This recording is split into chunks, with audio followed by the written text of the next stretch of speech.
Well, welcome everybody. Welcome to this Partnership Matters event. My name's Chris Richards. I'm here from the CPA department. This is our fifth Partnership Matters discussion series, which is sponsored by the Partnerships and Advisory Operations Department, CPA. So thank you all very much for coming. For those of you who haven't been to one of our events before, this is our monthly discussion series where we bring speakers from many of our partners. Representatives from the donor community, foundation, NGOs and other stakeholders to discuss how we can better partner with them and achieve greater impact and leverage our and their results. To date, I need to let you know we've been joined by Chris Balderston, Special Representative for Global Partnerships at the Global Partnership Initiative within the US Office of the Secretary of State, who works directly with Secretary Clinton. We've been joined by Julie Sunderland, Director of Investments for the Bill and Melinda Gates Foundation, Tony Emelilu, Founder and CEO of the Tony Emelilu Foundation, one of the first African-based, African-funded private foundations, and also Kelly McCartney from the Global Impact Investment Network and Jenny Everett of the Aspen Network of Development Entrepreneurs. Let me just give a few ground rules for these sessions. So I need to share these because we have folk on the line and we're also recording. I want to remind everyone that the session is being broadcast live across the IFC to enable our country officers to also benefit from our discussion. We will have available both a video of the events as well as a short 3-minute video interview with the speakers for your later review. Let me ask that you please turn off your phones. For those joining us via teleconference, please mute your lines. Once our speakers have provided initial comments, we will open up for discussion. For those watching the talk online, you'll be able to submit questions through iCollaborate. Just follow the link we've provided with the email invitation. You'll find feedback forms on the table or on your chairs. Please take a minute to complete them after the event, if you would. This feedback is very important to how we run these events and how we evolve them going forward. So thank you for filling those out. So now I'd like to introduce our speakers.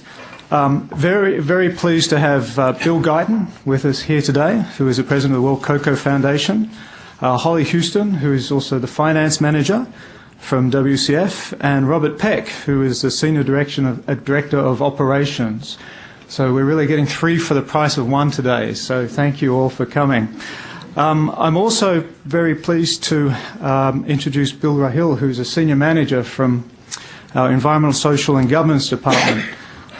Bill will be leading today's discussion with our guests. Bill, in fact, had been out to Côte d'Ivoire and had seen some of the work, and to Ghana, and had seen some of the work that WCF has been doing out there. So Bill's really an informed host in terms of what WCF is doing and what we're potentially looking to do together.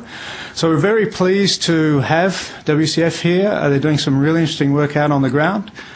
So that's interesting in itself. It's very much like our advisory project work and how we look to work with clients on the ground and add value. And also what's particularly interesting is they're representing something like 80% of the industry.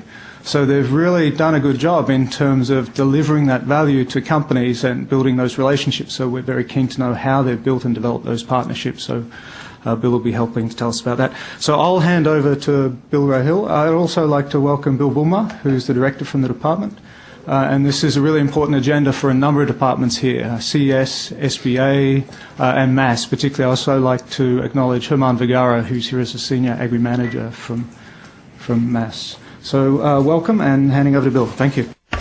Chris, thank you very much. Welcome, everybody. It's great to have WCF with us here today. I'm Bill Rahil. I'm a manager for Environment and Social Support to Africa and Latin America. And as Chris mentioned, I had the pleasure of being hosted by WCF in the field last fall, along with Bill Bulmer. So we have many Bills up here, so it may get a little confusing.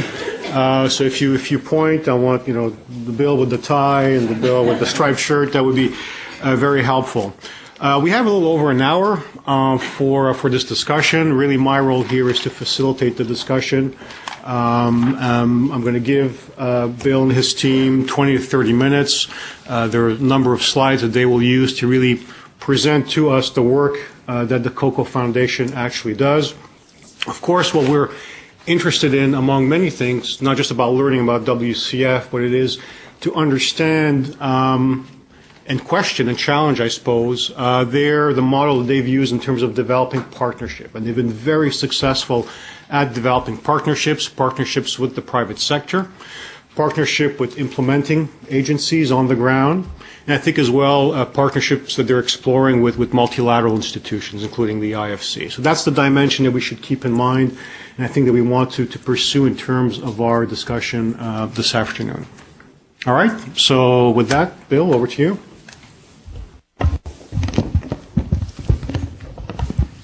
Okay, from one bill to another.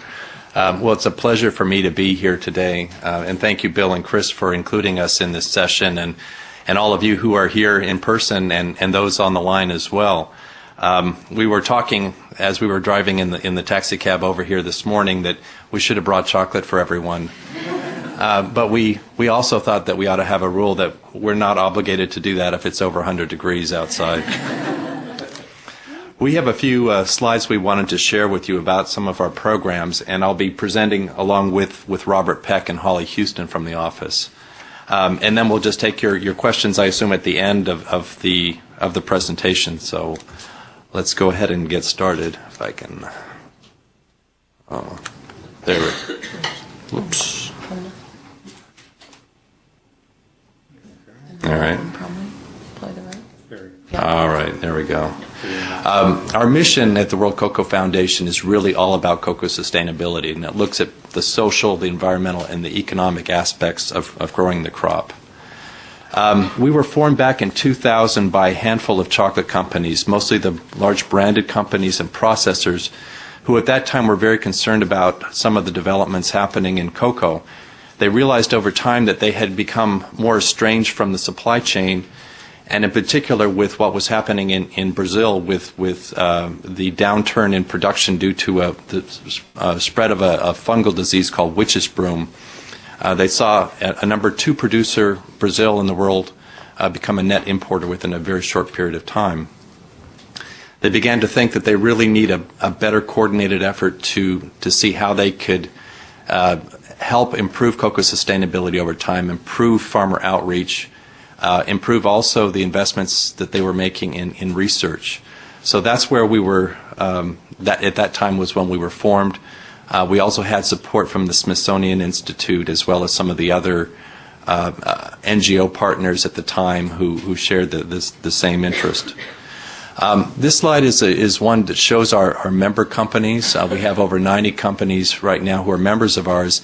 And if you look at the chart up there, you'll see that we have a wide range of company contributors, including the large branded manufacturers at the top, processors as well as traders, companies from different geographies. About a third is from North America, a third from Europe, and then the remaining third is from Asia, Africa, and other parts of the world.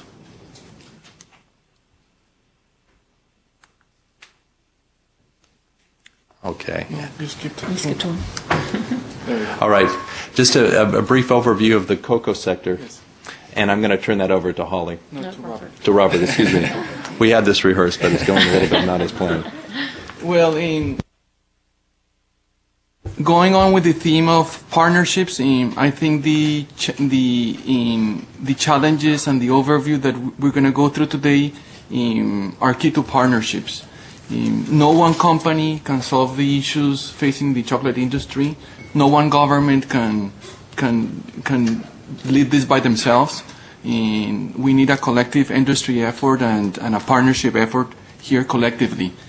In Cocoa 101, for those of you who have not had the experience of working in cocoa, it's a tropical crop that grows 18 degrees north and south of the equator, originally in Latin America, but now 70% comes from West Africa, and 40% comes from one country itself, Cote d'Ivoire.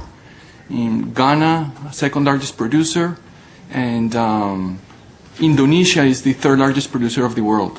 So tropical crop. 90% of the farmers are smallholders. A lot of problems with smallholders, 5 to 6 million around the world. So if you multiply, depending on which country you are or which which origin you are, 7 members per family or 5 members per family or 8 members per family. You can see the magnitude of people that are involved just in the growing aspect of this crop.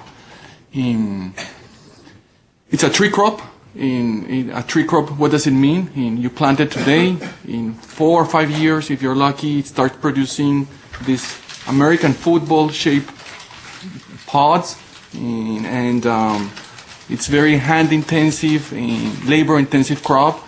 Everything is manual, so the production aspect of it hasn't changed since pre-Columbian times, where indigenous communities used to grab the pods. It's all hand labor, and it's taken from there. A tree crop this crop under good conditions can last for 40, 50 years. Of course, productivity goes down after year 25, but under good conditions, it's a long-lasting crop, a long-term investment, and a good source of cash for many communities. I mentioned it's very labor-intensive. That hasn't changed. There's no mechanization in the production of cocoa. There have been some pilot attempts here or there, but nothing on a grand scale for many reasons.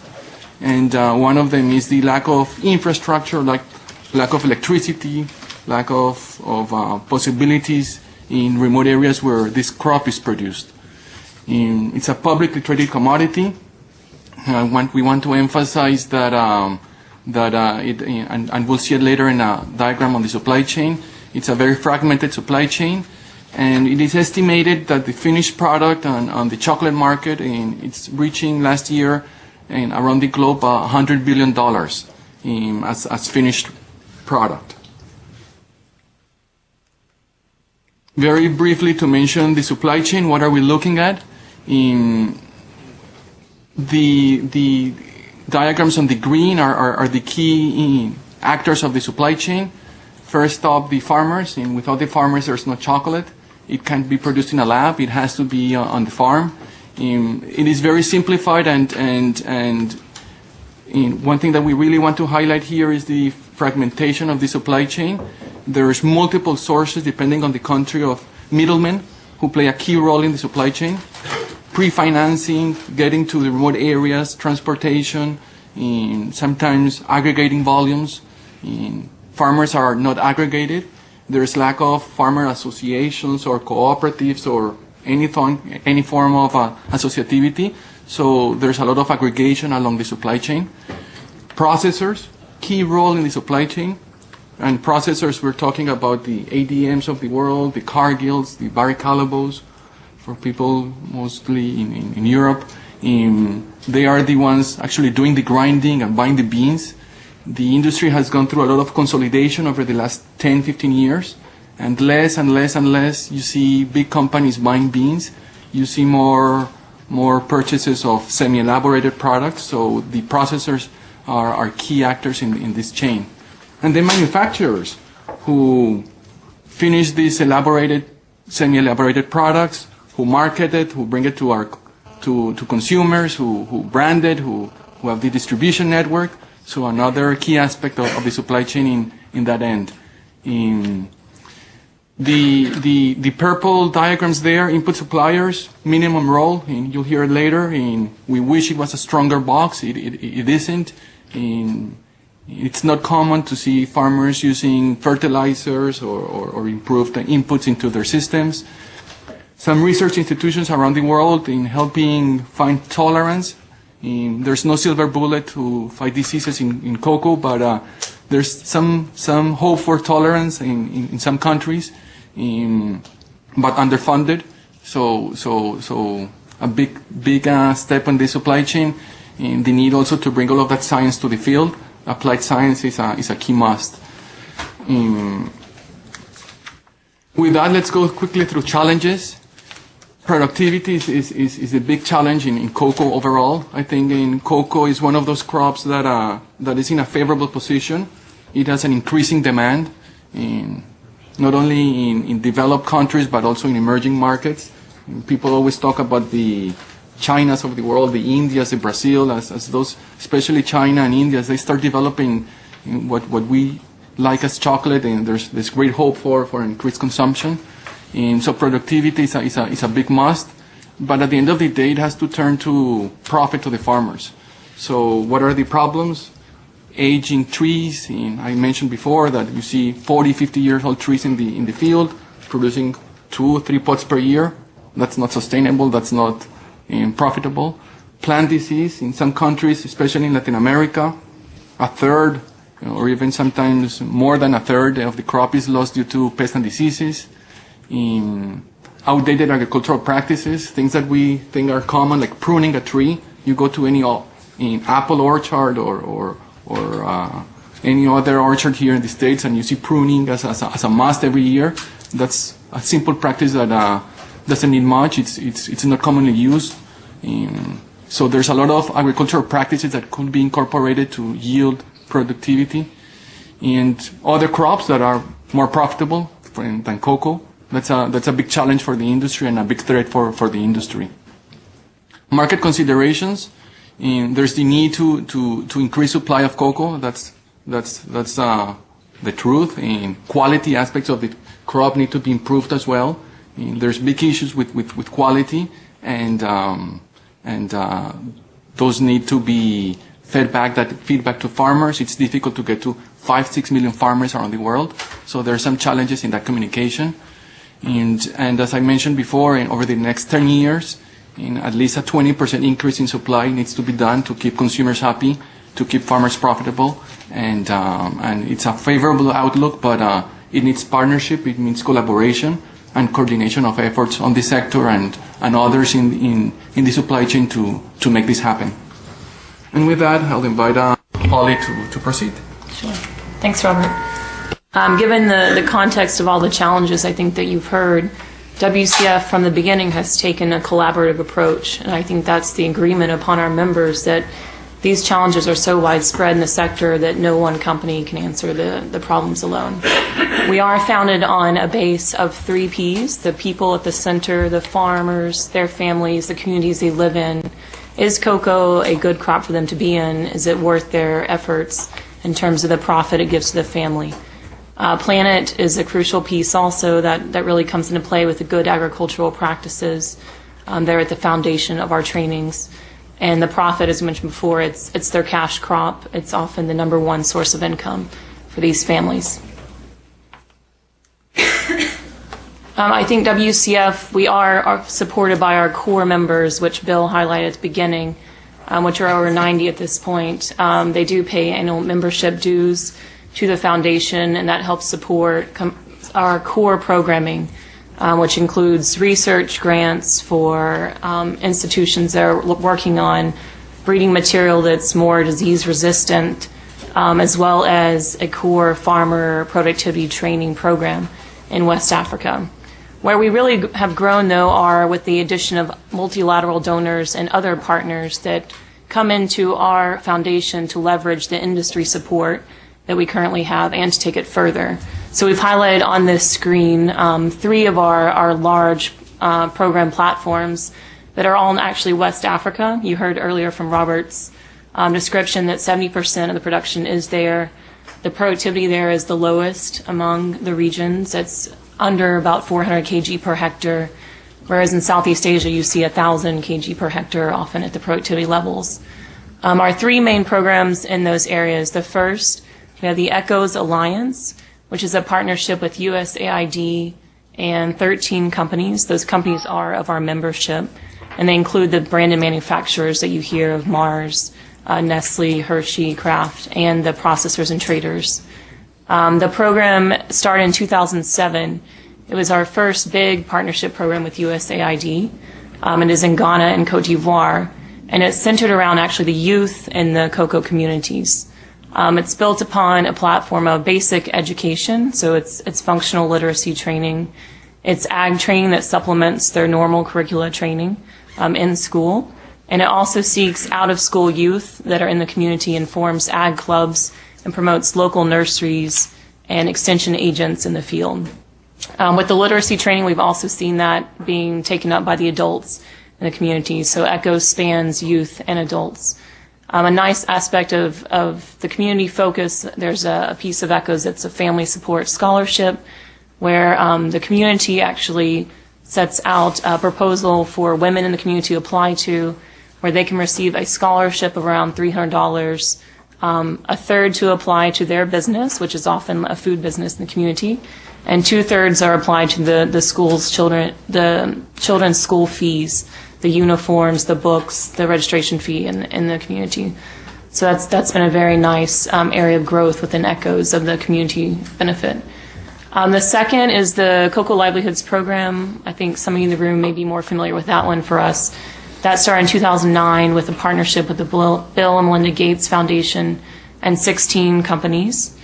It's also working in West Africa, and the goal of this program is to double the income of 200,000 farmers in the region by increasing productivity. It's built on 3 main tenets of activity. The first is increasing marketing efficiency. So it's the unorganized farmer challenge that we have is having groups that are more competitive in their selling to the buyers and leveraging the resources they need as a group versus individuals.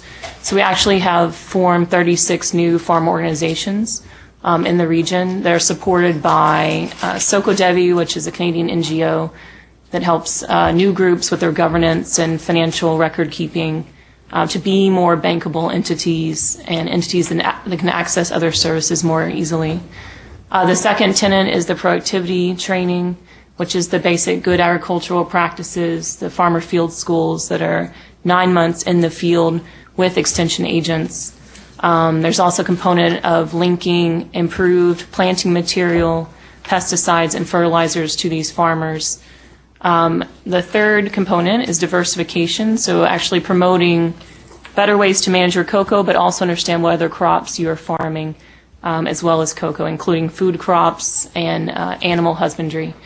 And it starts with the graduates from the farmer field schools, so the ones who've gone through the basic GAP training, into a more advanced, we call it farmer business schools, where they look at the cash in through the year from cocoa as well as the other crops and the cash out to try to understand their net margin and where they should be prioritizing their activities among cocoa and other crops. This program has evolved quite a bit. I think from the beginning with the Gates Foundation and the companies, we had the activities really led by NGOs and by technical partners that were a bit outside going into West Africa. Midway through the program, we had a bit of restructure where we saw the private sector members saying we want more active roles in the program. We have exporters and processors very active on the ground in Cote d'Ivoire, in Ghana, Nigeria, and Cameroon. And we actually carved out a piece of the activity budget to grant directly to the private sector partners. So the matching grants that you see there on the list are the private sector-led trainings, where they are working with farm organizations and aggregated farmers around their input suppliers or other pieces of supply chain to provide productivity training, to provide inputs that are needed for the farm. These are often linked to certification, as the companies are also working in the field to move farmers into certification schemes such as UTZ, Rainforest Alliance, and Fair Trade schemes. The third, the African Cocoa Initiative, is our newest partnership. That's also with USAID. This is out of their Feed the Future initiative. So the case was made last year with USAID that cocoa is an important crop in the realm of food security, as it serves as the primary cash income for the family to where they have spending money for food for the household. And they also intercrop already with cassava, with plantain, and other food crops on the farm. This is, again, another public-private partnership. We have 14 companies supporting this platform. The goal here is a bit higher level than ECHOs and CLP. This one is at an institution level. So it's about strengthening the national extension agencies to having enough qualified agents to go out into the field promoting the right curricula. It's also at a research level, so strengthening the national ag research systems in the country to improve their stock of improved planting material. It's a huge shortfall for us in our programs of improved varieties as well as enough fertilizer into the market to replenish the soils. The third component of ACI is the input supply system, and I think we'll just mention it a bit stronger because enough, I think, improved inputs to improve the current land that the farmers are using is crucial to the future of cocoa.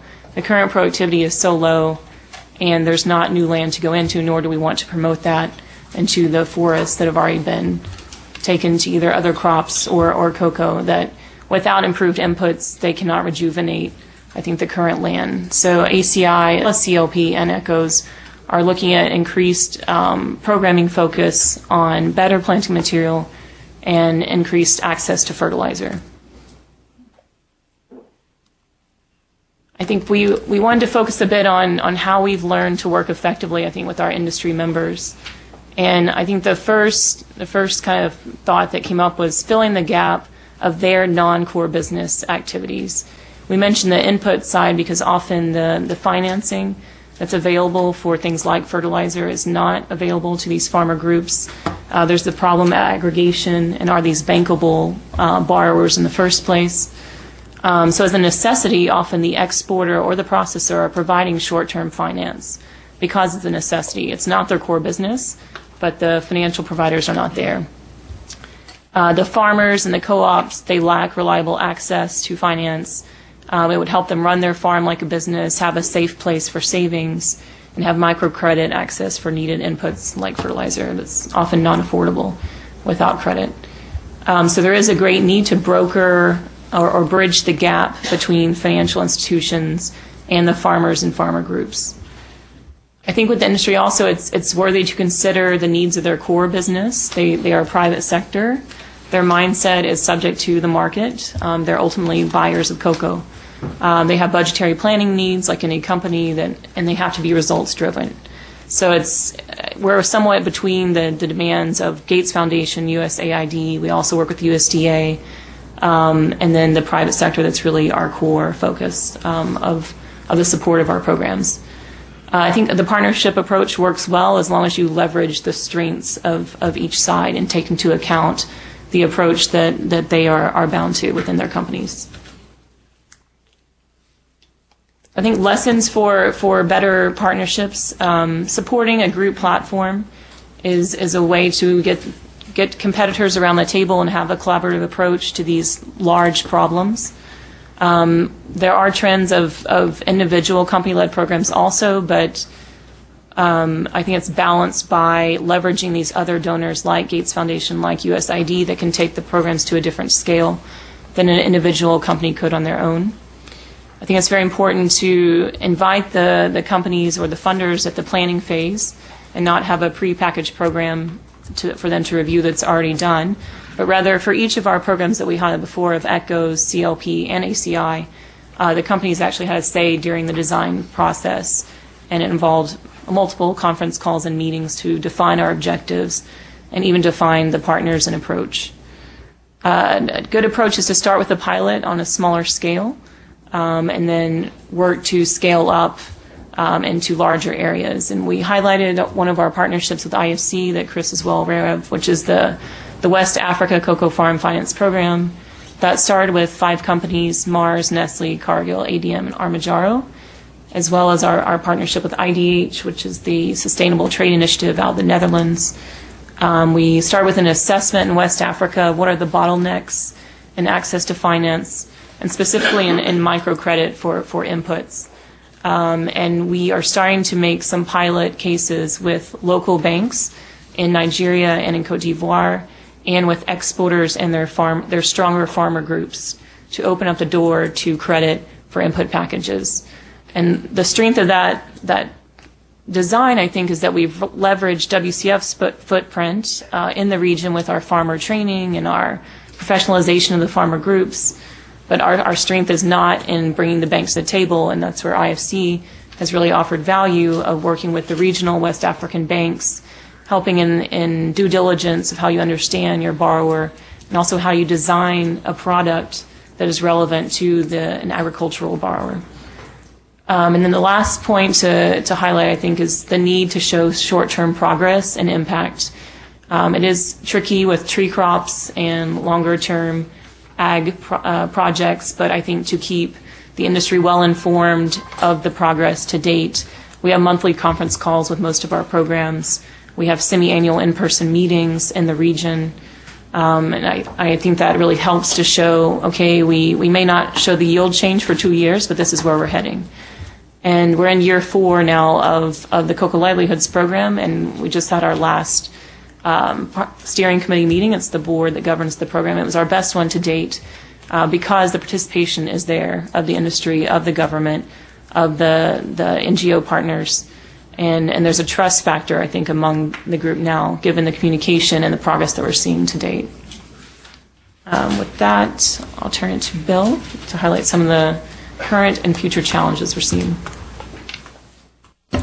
Thank you, Holly. We also wanted to identify, as you mentioned, some of the current and future challenges that we face. First of all, the favorable outlook for the commodity, we need to increase the quantity and the quality, and we've mentioned that already several times during the presentation. Also, the financing needs, looking at local banks and trying to get some of the financial services available to some of these millions of small-scale farmers that are living in very remote areas of the 3 regions where the crop grows. We also need to find a better way to aggregate farmers. A lot of times people jump to the conclusion, well, we'll just strengthen farmer cooperatives. Well, that's great, but less than 20% of the farmers belong to any cooperative in West Africa. So although that may be a nice start, that's not going to be the ultimate solution on reaching the many cocoa farmers that grow cocoa. We also wanted to put up here the labor side. Cocoa is a labor-intensive crop. It's grown by family farmers.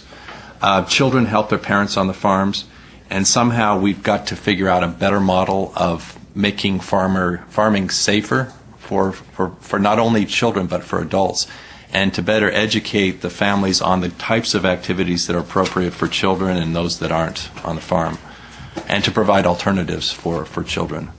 And then on the environmental side, looking to strengthen our footprint that way, looking at how we can better understand soil fertility and optimize where cocoa grows and make sure it's grown in an environmentally sustainable way. The growth of the cocoa sector and growth and sustainability of the sector, one of the things that we stress at World Cocoa Foundation is we don't need another coordinating body. There are so many groups out there already working in cocoa, and there's always the desire when a new donor or a new partner comes on board to say to want to recreate the whole thing all over again. And we've gone through so many iterations of that, and it's costly, it's time consuming. And so we would just stress the importance of working with existing partners versus trying to create something separate or new on your own. The other point is farmers and their families need to be focused on initiatives. Farmers need to be profitable, balanced with consumer-driven services and products. So looking at how the farmers benefit from the programs and not letting it only be driven by what consumers may want or the marketplace may want. It's a balance of both. We also need common indicators to evaluate and monitor progress over time, and I'll talk to that in just a minute, but we're developing a new system that we hope will be helpful in that regard. And then also, it's important to support all 3 cocoa growing regions. And we tend to get somewhat Africa focused because 70% of the crop comes from there, but let's not forget Latin America, the Andean region, the Dominican Republic, and also Southeast Asia, Indonesia, the 3rd largest producer in the world. So with that, I just wanted to mention real quickly about a new initiative we have called Cocoa Map, MAP standing for Measurement and Progress. This is something that we've been working on together with a number of different stakeholders, including IFC. And our idea here is to bring together the talents and ideas and resources of many different partners from government and donors, and you see IFC up there, the NGO community, the certifying bodies, and also from the individual company efforts to see how we can pull together all the good thinking on how we measure for success, how do we measure progress on the ground. And we within the World Cocoa Foundation have been doing that for a long time at the program level. We have impact indicators for all of the programs you heard mentioned earlier. We're trying to now aggregate those indicators, make sure that they're streamlined and they're consistent, and that we can roll them up into showing more meaningful impact over time of not only our what's happening in West Africa, but also Latin America and Southeast Asia. We've just signed on with a new software company called Elware, which I know has worked with many of in the development community before, that is developing our web-based system. And we've also been reaching out to the governments in Ghana, Cote d'Ivoire, and in Indonesia to see how we can develop this system further to measure higher level impacts of the cocoa sector. So we left that kind of at the tail end of the presentation as kind of a teaser. We would love to have more engagement from the IFC on this and the talents around the table. We appreciate those of you who have been participating on the phone calls that we've had over the last, 9 months on this. So that you'll hear more about this over the coming months. And with that, we'd like to go ahead and open it up to Q&A.